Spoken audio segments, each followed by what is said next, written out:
know it seems like a lot, but really, it's not that big of a deal. The Mets are deep. You just heard it from Mendy right there. They'll be fine. Also, it's March 13th. Long way to go. You'd rather this stuff happen now than in August or September. Obviously, you'd never rather it happen, but now it's not that big of a deal. All right, Dani, so who should replace Jeff McNeil to start the season at second base? I like how calm you are about this. Yeah, I was going to say, what happened? He is. Are you okay? What is going on? Different vibes. Do you need to take a temperature? Yeah, I like the chill. I like the relax. I mean, listen, Mendy said it best, right? No one feels sorry for this team. No one is going to say, oh, no, the poor Mets, they have an injury. They have multiple injuries. But I like the idea of a platoon. How about this? Hear me out. A little Brett Baty, a little Luis Angel Acuna. Now, Angel Acuna, to me, Luis has a little bit more experience playing those middle positions, right up the middle as far as defense goes. He was really good last year. He only made one error playing that spot. He got called up, and he did really well. I loved seeing him thrive in that position. Only 14 games offensively. You don't know what you're really going to get at the plate,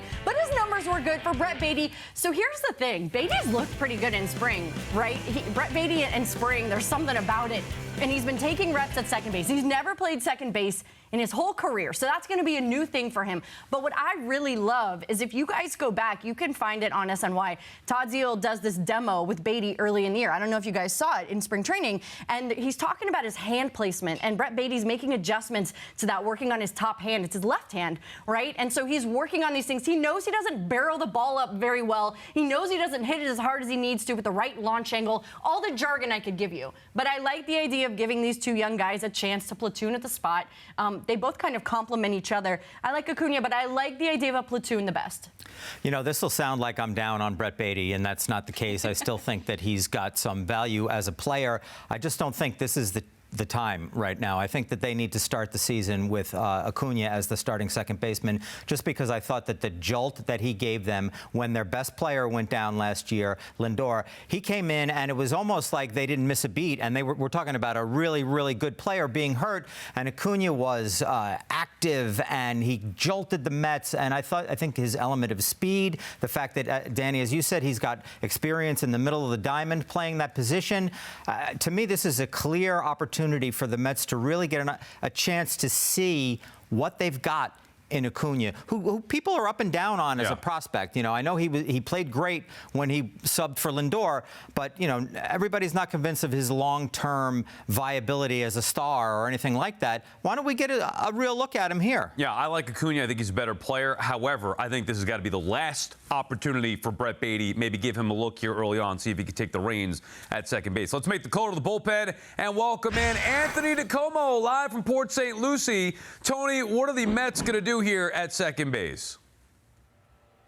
Yeah, apologies to McCarron, but I agree with you, Sal. This just feels like Brett Baty to me.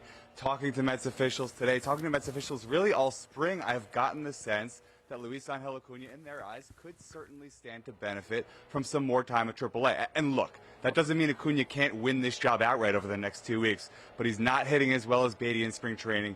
Baty has been getting those second base reps, and Carlos Mendoza said today that they're going to kind of go out of their way to get him more second base reps. He hasn't looked great over there. Scouts are a little concerned about his power, the way he uses his hands in his at-bat. So there are concerns. It's not as if Brett Baty is just getting this job slam dunk. But if you ask me here today, I do think he's the player that makes the most sense in this short-term situation with Jeff McNeil sidelined. And then, Tony, why are we supposed to believe that this year could be different for Brett Baty when he's had hot springs in the past? Well, you're not. Look, that's the bottom line, is you're not supposed to believe it. But talking to Brett Baty, I do sense a difference in his attitude. He seems a little more free. He seems a little more got nothing to lose. Even today, when I asked him specifically about his chances of making the roster given what he's done this spring, his response was, yeah, I feel pretty good about it, but they know who I am. They know what I'm about. Almost like it doesn't matter what I do here. And I do think that attitude can be a little freeing, knowing everything that Brett Baty has gone through in the past. How did Nimmo look today in his return to the lineup? Well, it looked good. Nice to see him get a hit in that first at-bat. To me, today doesn't really matter that much. It's a good first step for Nimmo, but 3 at-bats as a DH is just sort of the start. How he comes back tomorrow is going to be important, but way more important is going to be when he starts playing left field again, and not just playing it, but playing 9-inning games, stacking 9-9 back-to-back games. which he'll need to do by the end of spring training to make this team. There's still plenty of time for Nimmo to do it.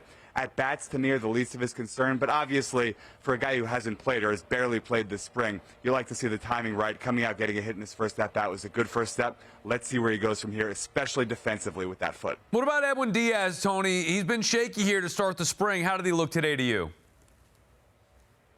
Shaky, to be honest with you. I mean, it was his best outing so far in terms of he found the strike zone. He didn't walk any batters. There was a pretty loud leadoff double, but he managed to recover, throw strikes, come back in an at-bat late where he was down 2-0.